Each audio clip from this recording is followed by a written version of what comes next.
Hello, everyone. What's going on? Kristian Hernandez here with SVG. We have another edition of SVG on the Hardwood. I'm here with two individuals from the Golden State Warriors. We have Jen Millet. She is the Senior Vice President of Marketing, and Jackie Ventura. She is the Director of Facility Health and Hygiene with the aforementioned Golden State Warriors. Jackie and Jen, how are you guys doing? I know the weather is probably way better than it is in New York City. Nice warm weather. Probably in the 60s and 70s, unlike here in New York. So, Jackie, first, how are you doing? How's the season so far? I'm great. We just wrapped up our first homestand. We had, what was that, 7 games in 10 days, Jen? So last game was yesterday. Getting a nice little break until we're back at it again next week. Nice. Well-deserved rest. Jen, how about you? How is the season going so far? Good. Yeah, we had a great start at home this last trip round, I should say, and I think the team's on the road for just a short time, and then we're back at it in a week. So not too long of a break, but everything has gone really well so far. That's great to hear. Terrific job so far. We're gonna start with probably the brainchild, the number one topic of the Warriors. You guys are the only people so far in the league doing virtual fans. It's the Dub Hub. Jen, we'll start with you first. Yeah. Quick rundown of how the idea came together, the technology that's behind it, how fans are selected, what's in the platform. You can just take it away and talk about the Dub Hub. Yeah, I mean, I think the inception of the idea really came from the NBA bubble. And that's what's so great about the league and teams is that best practices are really shared and encouraged. And so we obviously weren't in the bubble, so we could put our full attention to what was actually happening from an entertainment and execution perspective. So we saw what they did there. And while at the time, we had hoped that we would have fans in the building. So it was something we put in a parking lot to say, well, we should consider that should we be in a position where we won't be able to welcome fans at Chase Center. And as time went on, we started to plan more virtual events. So we did our virtual draft party, and we partnered with the Famous Group, which is an agency out of Los Angeles. And, things were progressing. Unfortunately, the pandemic was progressing. And they came to us and said, hey, we're thinking about, what are you guys thinking about virtual fans? Because we feel like we have a platform that would work really well with you.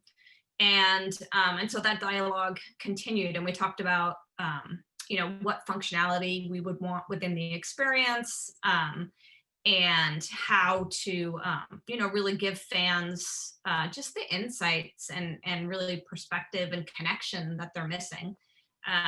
And so we worked with them a little bit around what their offering was and how we could, customize it to what we thought would be a best practice, and really took it from there. I think for us, as we got closer to the start of season, realizing that fans in the building, at least during the start of the season, was going to be unlikely, we put a lot of emphasis on 3 key things. So one was, how do we just maintain our connection with our fans during this time and give them, like I said, access that they're craving.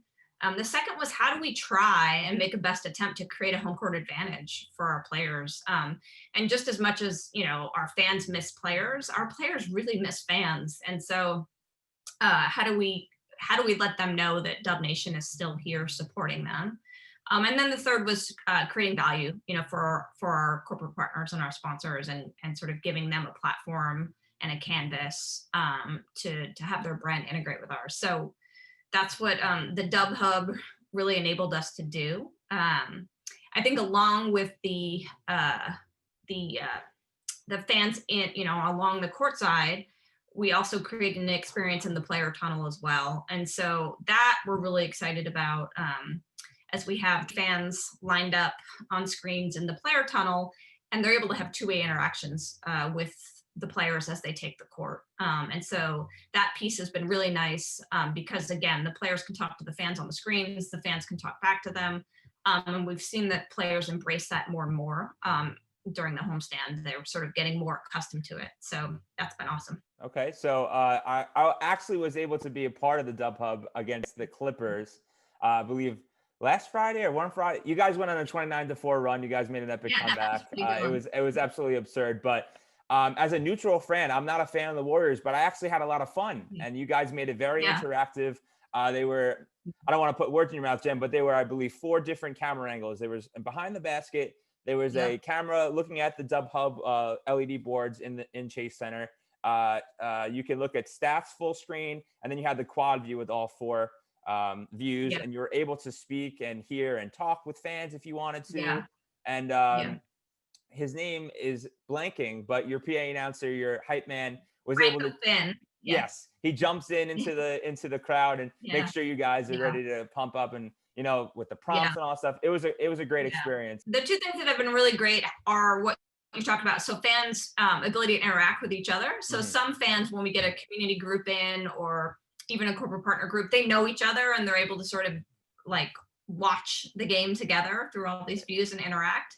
But I think the thing that we've been most excited about is just when we bring average fans together that don't know each other in a room, and there's still a ton of interaction and like community, that's being built there. And so that's been great to see as well. The last thing I'll say about it, as an outsider, I had a fun time. So if I'm passionate about the Warriors, I can only imagine how much fun they were having.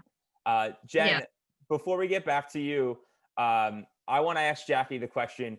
You are kind of steep and into a lot of the safety protocols going on in Chase Center, and you have a whole crew, and you guys are doing great work and making sure the crew is safe and comfortable in their workspaces, and then hopefully when fans come back later in the season, if things are right, they also feel safe. What's the work that you guys are doing, and kind of take me through the protocols that are happening at Chase Center? Yeah, so the work for us started technically before we went into shelter in place, right? We were already hearing the news coming out of China. We were hearing the news coming from some other countries about this new virus, and we really started tweaking some of the things we were doing as early as the end of January and early February, right? Just making sure there was an abundance of hand sanitizer available. We started bringing in the cleaning crew dedicated to wiping down surfaces so that there was an active presence, especially during those peak high traffic times when folks were getting to the building, to mitigate as much as we could, right? Seeing that there was something coming potentially our way. So that laid a really great foundation for when we ultimately went into shelter in place. And it already proved that it had worked because we were able to go without any infection at the arena while we were still hosting events February and well into March, right, as this thing was beginning to surge around us. So we felt like we had a good foundation. We went into shelter in place really with the mindset that this was crisis management mode. Prior to joining Golden State, I was with the Miami Heat for 18 years. And in Miami, we have a lot of hurricanes. We have a lot of different types of outbreaks. We had Zika, we went through H1N1. Different from this for sure, because those are very specific moments in time, and then they come to pass, where this one has been lingering much longer, but really came at it in the same way we would have treated a hurricane or one of these smaller outbreaks in Miami.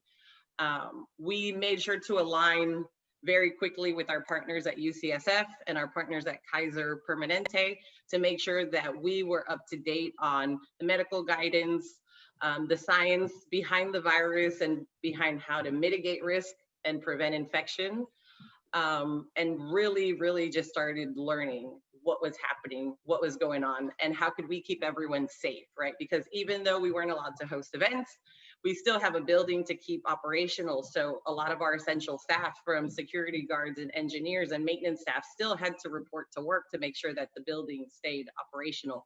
And we wanted to make sure we were keeping those folks safe, right? So I think we started small and we've just continued to build on really good practices. We created 4 pillars at the beginning of this of how we would structure the way that we came at the virus, and they were decrease, disinfect, distance, and educate. And we really planned around those 4. How do you decrease risk, right? Decreasing touch points, wearing masks, making sure that people were doing the right thing in the building, right? disinfecting, obviously, that one is self-explanatory, distancing, not just social distancing, but making sure break rooms were separated, workspaces were separated, right? And it wasn't just people staying apart while they were walking, and then really educating folks. What are the new protocols? Why are they important? What are these expectations on new behaviors in the building? And we really built a platform around town halls too with the staff so that they were getting the same messaging. We did medical town halls with Dr. Need. I can't take credit for any of that. Kimberly and our HR department really led the charge on that with our executive team, but really putting the message out there and educating and being transparent with the employee population. Pretty impressive detailed plan that you guys are working out over there. And it's important to make sure everyone's safe and comfortable when they go to work, because when they're comfortable and safe, the product is better. So you guys are doing a great job on the safety front. Jen, I want to go back. Oh, Jackie, if you had something to add, go right ahead. No, absolutely. It's been a work in progress. We are today with the season, right? And we just continue to grow on it and make improvements and make sure that the staff is safe. Mm-hmm. Jen, I want to go back to you for the production side. You mentioned the virtual draft party that you did for fans back in November. We had a discussion about that a couple months ago or last month in December. How do you think that production kind of helped your team get warmed up for the productions they're doing now in the season? Because they did this draft party for unfortunately no one in Chase Center. Now they're doing this dub hub for no one in the Chase Center. How do you think that kind of helped them ease into this weird and unprecedented season? Yeah, I think it got us comfortable with using technology and as the interaction, platform between fans. And so I think that experience, we sort of understood our capabilities around one-to-many. So us as the Warrior sort of broadcasting out and then some interaction back, but not like virtual in-person screen to screen, right? So we pushed out content, fans consumed it and maybe interacted with us in a chat feed, and but there wasn't interaction between fans. And so I think that was something that we're like, well, if we're going to continue to try and create these experiences, how do we make them as close to possible as like a live experience? And so I think understanding that was a desire, right? The ability for two-way interaction, the ability for fans to interact with each other, that became something that we wanted to be able to build towards. So I think that's, a big piece of what we're trying to do with the, with the virtual fans. I think the other thing that's been interesting for us is that as we built these things out, they came from a necessity, right? We weren't able to host fans in the building. But as we move forward, we're starting to understand that these offerings could have a shelf life beyond that, right? So there's no reason, for instance, that we couldn't have a player tunnel, with fans on those screens, right? It's sort of like, necessity is the mother of invention. And so I think we found some things that could carry on beyond, when we hopefully will have fans back at Chase Center. So I think that's been a really big learning for us during this time, is like pushing beyond what we're comfortable doing to find new ways to bring fans into the fold and interact with them. So I think that has been a key thing for us this year. Right. And no matter if Chase Center is a big place, but that place could be sold out, there will be fans that won't be there even when fans do come back. So these digital platforms can open up avenues to even help fans that are just at home that can't go to the game or just can't get a ticket. So it'll be impressive to see what happens in the future. So Jen, I want to finish off with you first before jumping to Jackie. But shout out to team members who you think deserve a lot of recognition. I know you'd say everyone, but are there a couple key players at the top of your doing a great job? Yeah, our executive producer of game experience, so Sean Bennett, has just done a tremendous job. He built out really the draft experience, and then he's the one internally that was really pushing to bring the virtual fan platform to life. And so he deserved a ton of credit for sourcing it and sort of championing it internally and sort of getting folks on board and understanding the value. So I pay him a ton of credit. I would also say our group sales team has done an amazing job operationalizing this, right? So making sure that we have the virtual fan section just full every night, and working with just a ton of different stakeholders across the business to get our season ticket members in there, to get our corporate partners in there, to get our community groups in there. So it's no small feat bringing that to life every night. And so they also we appreciate their work on that front as well. All right, terrific. Jackie, you guys are laying the foundation. So without the work that you guys do, no one can even get into the building, first and foremost. So you guys do a lot of behind the scenes work. Who do you want to shout out to give some FaceTime to? I know I'm going to forget someone. That's okay. I mean, I have to call out our general manager, Kim Stone, first and foremost, for, leading the charge on the pandemic planning and the crisis management, and being open to everyone's input and right, really letting others take the lead as well, because I think we can all agree that this is new to all of us. None of us are necessarily experienced in this area. So letting go and letting others kind of take the lead.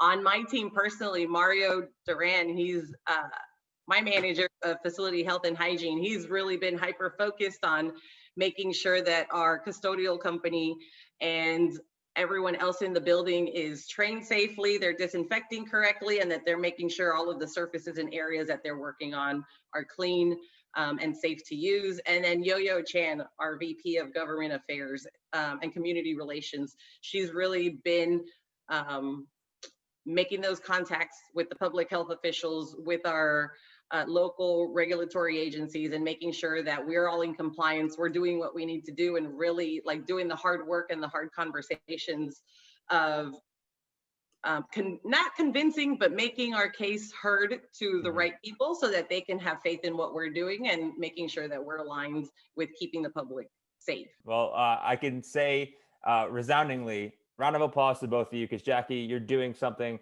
great for bringing workers who are used to something, giving them something familiar in these times where a lot of things aren't familiar. And Jen, you're doing a great service for your fans who need community and, just a connection to the team when they need it most. So Jackie, Jen, thank you for the time. Keep up the great work. And I hope to see you sometime soon in the future when things are safer. That would be great. Yeah, awesome. Thanks so much. Absolutely. Thank you.